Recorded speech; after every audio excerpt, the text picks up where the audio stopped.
the staging concerns discussed on the Sean Ryan show.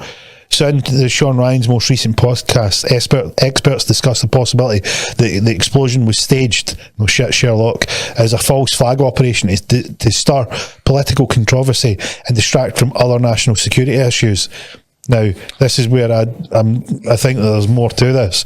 Observations include inconsistencies in the forensic report, lack of surveillance footage, the speed of the investigation's conclusions. So just everything happened really quick and was really neat. So we've managed to get a DNA on the son.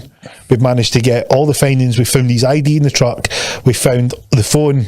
We've been able to get in the phone, and if you see the picture of the truck looks entirely burnt out. Like it's completely toasted. Yeah. But yet his ID's found. Perfectly. Like the bottom corner of his ID, but everything that's required to make out his ID was conveniently found. Very similar in some of the other false flag operations.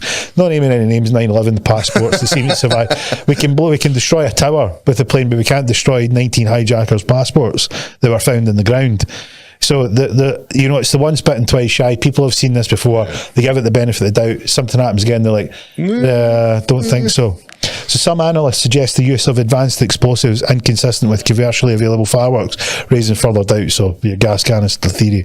But this guy in the Sean Ryan show, what happens was they get a message, they get an email from the guy here, Matthew, that is apparently the guy that blew up the truck, and he's basically saying, I need to come on your show, I need to blow the whistle, I'm going to be disappeared at the 30th, I'm going to be out of here, or I need to do it before the 31st, because he knows that he's going to stage this event, and he says, look, I'm going to be away, I need to do it before then, but he's alluding that he's not going to be in location. He's not saying I'm going to suicide myself blowing up a truck.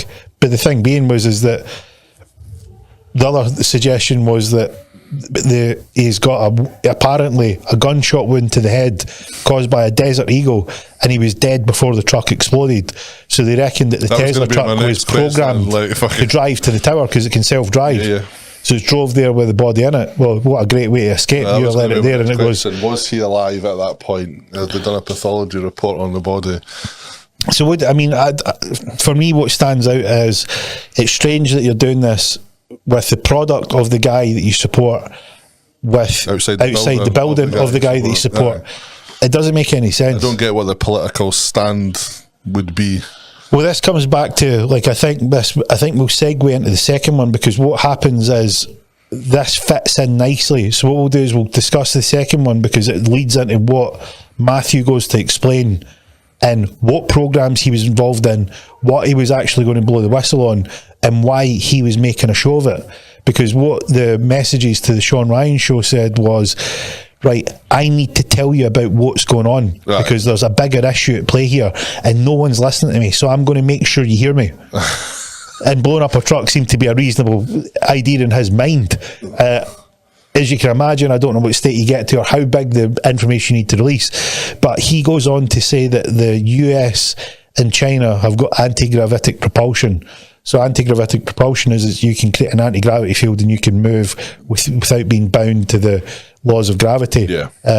Famously mentioned by Bob Lazar when he back-engineered the sport model, a UFO craft that was back-engineered at S4, 15 miles south area 51, and he was in the secret site with above top secret clearance explaining how these things work back in 1989. And yet you've got today leads on to the second one, which is advanced drone technology. So those mysterious drones in Jersey. Actually, wait a minute. Right, so obviously these Sportsters ran on Element 115. Yes. Is that the power source for these drones then?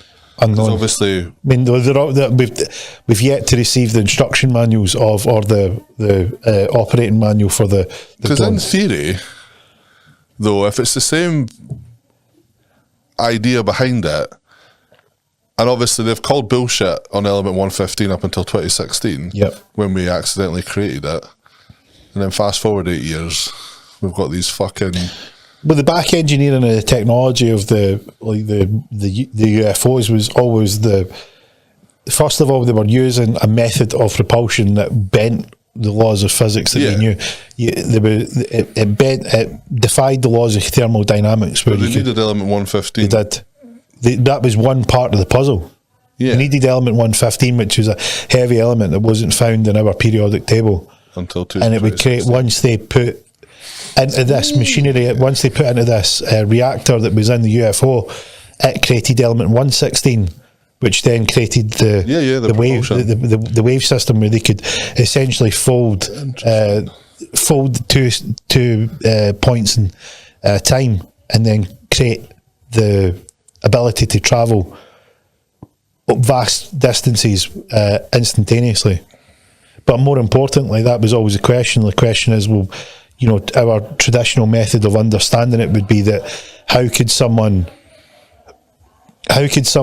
a pilot survive the radical turns with a high G-force? Yeah. So like a pilot can survive, you know, a trained pilot can do a turn. We would fucking melt 9 Gs, you know, and they are a sustained 9G turn. They're only going to last a certain amount of time. They black out. And you know, some of these turns were, you know, well in excess of 100 Gs that would be the force that we created. Yeah. So you've got a ship that's traveling, you know, a UFO or a UAP or whatever you want to call them, and it's traveling at the speed of sound and doing a 90-degree turn. You would go the force of the bodies want to go straight on, and you're doing a 90-degree turn with an airspeed of 600 miles an hour. Brain dead. Like the G force alone would turn your body to mush, and they would always say that the body would never survive that. But when you realise that this has a force field, a gravitational force field that allows the forces of gravity not to be placed on the pilot. What's inside is unaffected. Yeah.